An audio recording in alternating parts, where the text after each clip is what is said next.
Hi, and welcome to today's episode of Financial Fluency. Today, I have Dr. Rachita Reddy with me, who is a board-certified nephrologist and also runs the readyforhealthybalance.com website. Rachita, thanks so much for joining me. You're welcome. It's so fun to be here. So we did try this before. We had some technical difficulties and had to reschedule it, but we are back. So I already know quite a lot about you. But can you tell the audience more about your background with being a nephrologist and kind of how that's worked into the new website and work that you're doing on the side of that? Sure. So I'm a nephrologist, which is a big word for kidney specialist. I really focus a lot on hypertension and electrolytes. So the kidneys do a lot with filtering out electrolytes, maintaining fluid balance. So a nephrologist basically does a lot of these things. And then I also am an internist and boarded in that. So I just have a really full background in terms of how the body works. So I've used a lot of my skills and my knowledge in the medical field to help my patients. But what I found is that a lot of them don't only want a medicine to change their problems or to treat their problems after the fact. Like, I became a doctor because I really wanted to improve health, not just treat sickness. So I started learning a lot just as a personal passion of mine about nutrition and how to use food and sleep and so many other factors to improve your health, rather than just relying on a medication to treat some disease. So because of this, so many of my patients have benefited from changing, what they're eating for breakfast or adding a glass of water at this time of day. And they just really feel better. They feel healthier, and I'm stripping medications away. It just makes me feel so good. It makes them positive and passionate about their health. That's fantastic. And I have to say, I've been following you for over a year now. And one of the articles that I saw you featured in talked about, it was pretty much like how to drop a bit of bloat and a few pounds before you go to your high school reunion or college reunion, right? Yes. Where was that published? I was trying to remember. That was published in, now I'm just blanking. I know it like off the top of my head. I'll let you know in a moment, but okay. It's one of my favorite articles. I love that article, and it got a lot of feedback. So it's pretty much what you said. It was like, I was getting ready for my high school 20-year reunion, and I had this gorgeous dress that I wanted to wear, and I just wanted to look as good as I could, when I walked into my reunion. So there's fabulous tips that you can do to really just get rid of bloating and slip into that dress right before you want to go to like your Valentine's Day dinner or a reunion. So what kind of things did you do? What did you learn from that article? Well, I just got back from the UK, where I stayed with in-laws and ate fish and chips with gravy on the chips, things I don't normally eat at home. I had a couple of sausage rolls and some pasties. These are all kinds of things that I don't get at home. So when we're over there, it's like, oh yeah, the Cornish pasty. We just don't have those at home. I should try one, but it's basically a lot of bread and meat, and sometimes with cheese involved too. Some of these things. So I put on some pounds, and I feel a bit bloated coming back from that. And I have 2 weeks before I'm going to some events in San Diego. So I am trying to do pretty much what you talked about. But what I loved from the article, the things that I took away, are to drink a lot more water, basically drink like close to a gallon a day, right? Yes. Is that right? People who are watching on YouTube, you can see the jar that I hold up. I think this was a pickle jar. I can't remember, but I really like this one because I feel like if I drink 2 to 3 of these, I'm doing really good during the day, and I pee a lot until it's completely clear. Yes. Or almost completely clear. That's a very good marker of if you're hydrated, if your body is getting enough fluid. That's great. You're already doing all the right tricks. And then you also mentioned eating asparagus, which I've always liked, but I would rarely have at home. A lot of times in a restaurant, I'd get, asparagus spears. That's pretty nice. But I just wouldn't think to have it at home. And I really didn't know the benefit of asparagus until I read your article.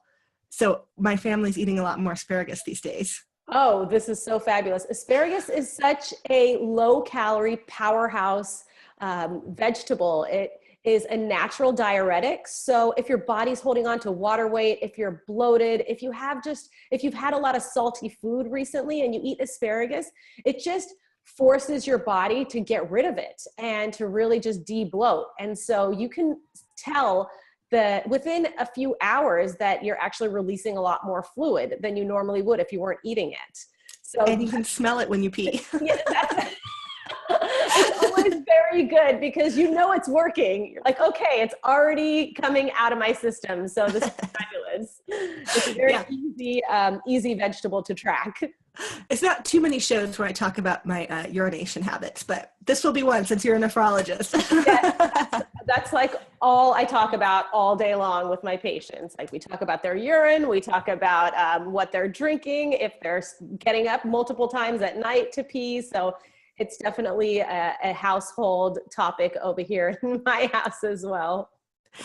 And those are the main two things I remember from the article. Again, I read it a year ago, but those stuck enough that when I want to make my pants not quite so tight on the waist, that's what I think to go do. Was there another tip in there? I feel like there was a third. There were two more tips. Oh, One two more. Okay. was to go no carb for 4 days leading up to your event. Okay. And then also to just abstain from alcohol until you get there. So all these things will just help kind of de-bloat you and make you more energized and lose a little bit of weight. That sounds good. That's great.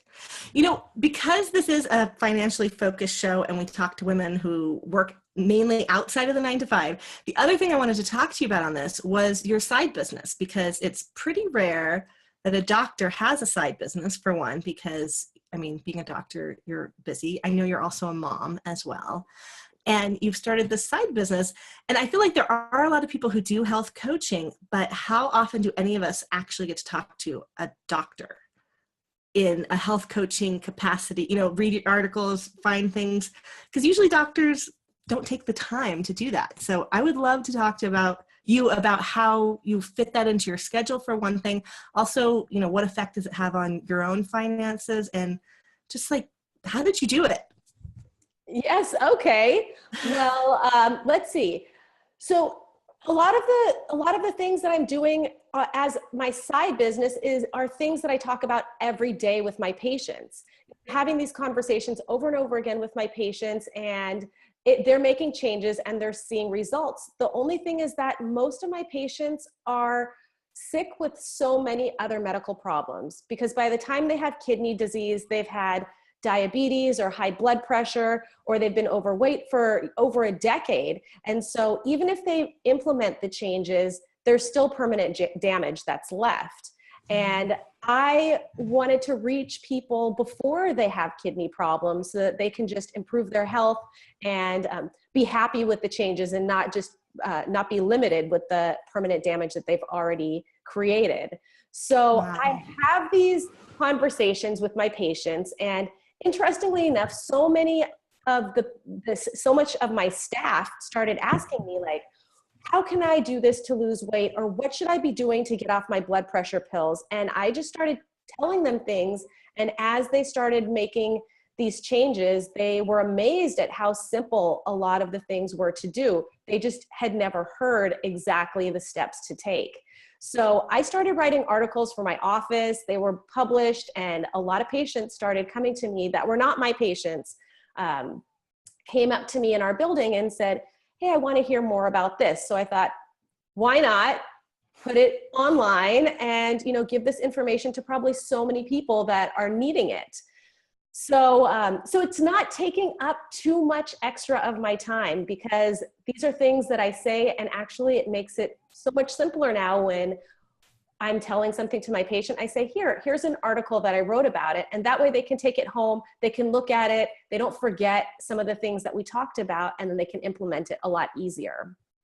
That's fantastic. And I do feel like preventative medicine in the last couple decades, we've been moving more and more towards people wanting to prevent those things. You know, and you do hear stories about people who had diabetes make changes and are able to get back enough. You know, I'm thinking of type 2 diabetes is the environmental and lifestyle influence diabetes, right? So I have heard of people being able to come back from that enough to not technically have diabetes anymore. Is that true, or is that more hearsay? No, it's true. So Okay. the thing is that when you have type 2 diabetes, your body is just overwhelmed by how much sugar is always in the bloodstream that it almost doesn't want to produce insulin to bring that sugar down anymore. But if you reverse it, meaning if you start lowering your blood sugar by eating better things or exercising more or losing a little bit of weight, your body will say, whoa, okay, these changes are good. I can work with this. And then you can get back to a better baseline. So it is reversible as long as you do it within a time span. Once your body requires the actual insulin to inject, then it's too long, like you've done the damage. Okay. But it's good when the best time is like when your doctor first tells you you're borderline diabetic or you're just starting to be diabetic. That's the time when you can either make it or break it, so to speak. So if they make changes at that point, they could totally reverse what they're doing. Yeah. And avoid all of the repercussions later on. Right. And I'm just thinking in terms of both people's lifestyle and happiness, and in terms of medical expenses, which I know for my family, having special needs kids, in spite of our insurance, our medical expenses and the care for my kids, the extra care that they need on top of everything else and the therapies and everything, is our single biggest expense. It's bigger than our mortgage. It's bigger than our utilities. That is our highest expense that we have. So I think for people who could possibly stop a significant, potentially lifelong debilitating disease like diabetes, that could make a huge difference over the course of their life in terms of both expenses and their ability to enjoy their life, right? Completely. Well, sometimes it takes something huge, like your doctor telling you you have this disease, to actually make them change some of their habits or their lifestyle. But once they realize that if they make a change, they could live a healthier lifestyle and they could be 50, 60, 70 years old and not have to worry about all these healthcare costs. Like that it can really save them thousands, hundreds of thousands of dollars down the line. Yeah. And even just getting off blood pressure medication, which I'm really pleased to say that in the last year, since I've read your stuff, and also we've taken some other steps, like my husband had sleep apnea and had to get a CPAP and things, but he's gone off of his blood pressure medication, which that's amazing.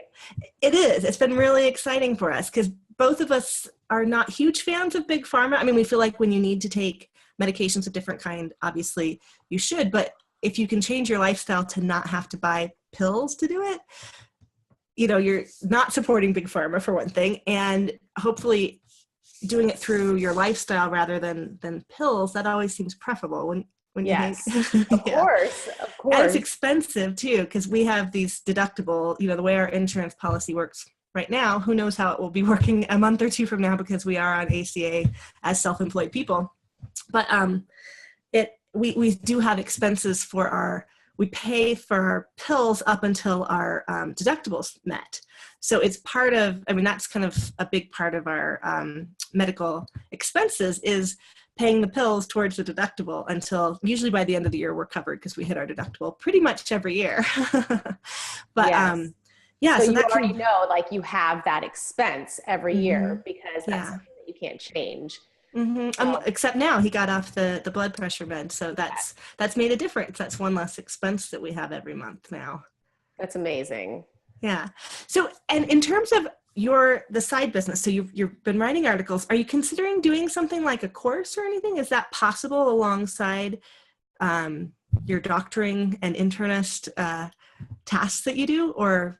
Yes. What are your plans for the business? Yeah, so I am doing some one-on-one coaching. So just, to help people out there that have a lot of questions, that really want to be motivated and get off some of their blood pressure pills or lose weight. A lot of times it goes hand in hand, but each individual has a different focus.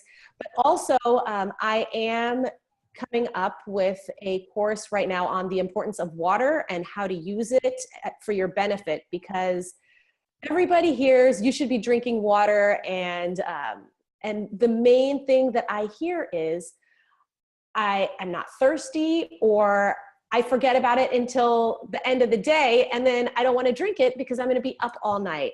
So there's actually back to peeing. But I mean, there actually is a really powerful way to use water for your benefit. So I am coming up with a series of articles that I'm about to put out on just the importance of water. And then based on that, devising, a small step-by-step course on really how to implement it to help you with energy, weight loss, bloating, and blood pressure management. So that's the first goal or transition that I'm going to have on my website. And then after that, just other focuses. Like I use a lot of how to like foods that you can use to really improve your blood pressure, or how to choose good salts as opposed to, just overloading your body with salt. How sleep and stress and exercise also play a role. So a lot of that I'm going to be just addressing kind of how questions come up. I get a lot of questions from my audience, but then also just things that are important that I really want to put out there for everybody to read. Right. And I've always wondered with low sodium stuff, like how good are things that are labeled low sodium? Are they removing salt? Are they just not adding as much salt? Like, okay, my V8, I like my V8. The low sodium tasteless. I don't like the low sodium V8. I tend to get the regular V8. But some of those choices, I wonder, like, how much of a difference does that make for me? Yes. So that's actually a very good comment that you're making, because I get that a lot. My patients will say that I'm eating the low sodium cold cuts, or, I'm drinking the low sodium V8. And the thing is, low sodium still tends to have a lot of salt. If you check the labels, like they're just required to remove 25% of the salt. That means lower sodium, but like no salt, then that's a different story. Then you're definitely going to have a different taste. But you're also, there's a big range between no sodium, low sodium, and full salt. So, and it's probably better just to take those vegetables, throw them in the Vitamix, and make a drink, right? That is, rather than buy the prepackaged drink. That's what I keep coming back to, is so many things diet-wise. It's being like, if I just make it from the whole food rather than buy the prepared or slightly prepared or somewhat prepared option at the store, it's probably all better. Yes, well, of course, natural is always better. That's a given, but it's not always so easy to make it by yourself. Like it's way easier to just grab the bottle and go, But if you're eating everything prepackaged, then it becomes a problem. But if you really, really love your V8 with the full salt, like that's okay. You shouldn't feel bad about it, but then you just have to take inventory of the other things that you're eating and make sure that not everything is that high in salt, So there's definitely want to have your indulgences. Like it's okay to have things that you enjoy and you shouldn't feel bad about it, but you can make other changes to things that don't really matter that much to you.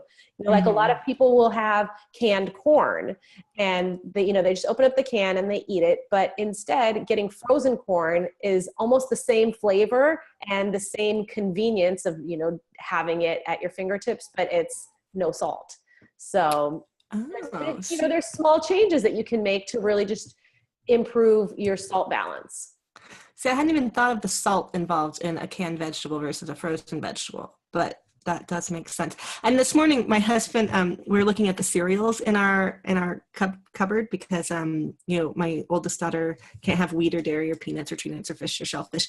So we try to do the gluten-free option, but he was like, just look at the sugar in those. And I was like, oh, wow, there's actually a lot more sugar in some of these cereals that are gluten-free than I think sometimes you see like low sodium or gluten-free or sugar-free, though the sugar-free I worry about because of the chemicals they use instead of sugar sometimes. But even with the gluten-free ones, I was like, this is not good for you. It just doesn't have gluten. Like it seems like having those markers are supposed to make it healthy, but it may not still not be healthy at all. So yeah, no, that's exactly right. Like some people will think, oh, I'm going to be vegetarian and I'm going to be healthier, or I'm going to be gluten-free, or I'm going to be dairy-free. But then the choices that they're making with the other options are not necessarily so healthy. Like if you're just going and having donuts, or if you're having, you could be gluten-free vegetarian, donuts. have donuts, or, like there's so many things out there that you think you might be making a good choice, but unless you have some direction, then you actually might be eating more unhealthy than you started off. Right. And then if you're not paying attention to what else is in it because it's gluten-free or vegetarian, Yes, you could be doing more damage than if you were just eating the way you were before, probably. yes, it's very so that is true. So I was thinking about your water thing. Can I tell you the tip that I use? okay. Yes, please. My Fitbit, I set every other hour I set it for 5 a.m. to wake me up, and then I have it buzz me at 8, 10, 12, 2, and 4 throughout the day. And some of it is just to, like, I need to know at 2, start wrapping things up because I have to go pick up the kids at 2:30, some of those things. But it's also like, how many of these have I drunk today? Like, are you still drinking your water? Yeah. Oh, that's such a good reminder. How strange. My microphone just did something weird. I can hear you. Okay. Well, we'll keep going then. Yeah, but it also got me thinking about, I did early on try out a Pavlok, which I think does the same. You can do alarms now. Mine didn't have that option. Mm-hmm. It was just a shocker. But the last thing I kind of wanted to get to before we totally wrap up is your family, because I had your mother on my show. Yes, you did. Which was fantastic. And what we talk, her website is Raise Top Kids, and you are one of those top kids, which, looking at your family, I mean, to be a doctor and start a side business, it's kind of beyond me. That's so much education, so much hard work, hours, and then to also start a side business. And then your siblings also have all been very motivated and entrepreneurial. I mentioned the Pavlok, that's one of your brothers, right? Yes, Manish. Who did the Pavlok. Your sister, who I've gotten to know in some groups as well. I'm going to let you say her name to make sure I don't mispronounce it. Yeah, sure. Nagina, okay. Who also she does corporate work, but also has her side business with Masala Body, helping people with spices to lose weight and get healthy. Oh, and you just did a weightlifting competition, didn't you? I saw that on Facebook. I did. I just did it on Saturday. It's so funny because exercise was never a part of my life until 4 years ago after I had my third kid. And I just wanted to get more energy and feel more fit so I could keep up with my kids. And I always set new small goals. And so I've been working with a trainer, and my trainer said, hey, what's your new goal? And I decided to do a powerlifting competition, which is so crazy, even for me to hear myself say, because 4 years ago, if I saw myself now, I'd be like, what? But yeah, it was really fun. It was really rewarding. And I ended up winning third place. Wow. So I saw some pictures of you lifting bars with very big round weights. Oh, that's pretty amazing. And to have 3 kids as well. That's, yeah, you definitely have a very motivated family. And then I was going to just mention Ramit, who I've mentioned on the show before, because reading his book really changed how I tackled my finances. So I've definitely always credited him. So talking to your mom about just the whole family, you guys seems like such a particularly motivated group of people, and it's really impressive.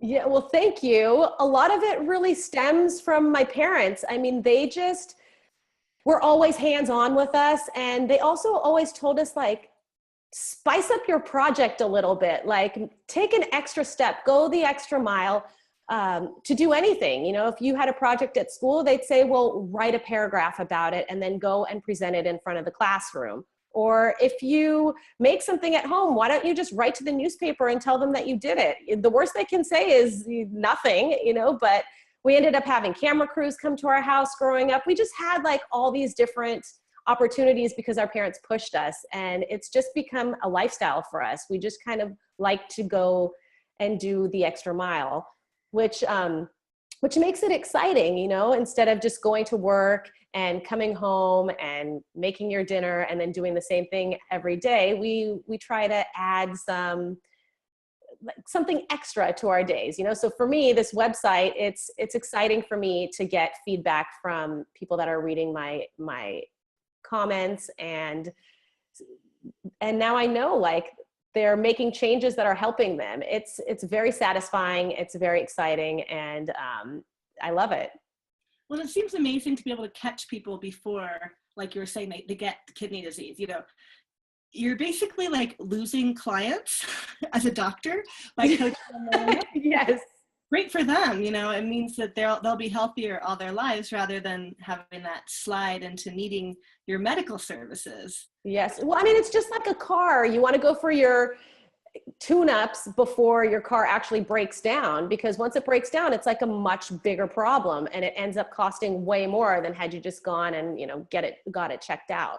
The same thing is with your body. If you just go and make these small changes, then you're going to avoid that breakdown later on.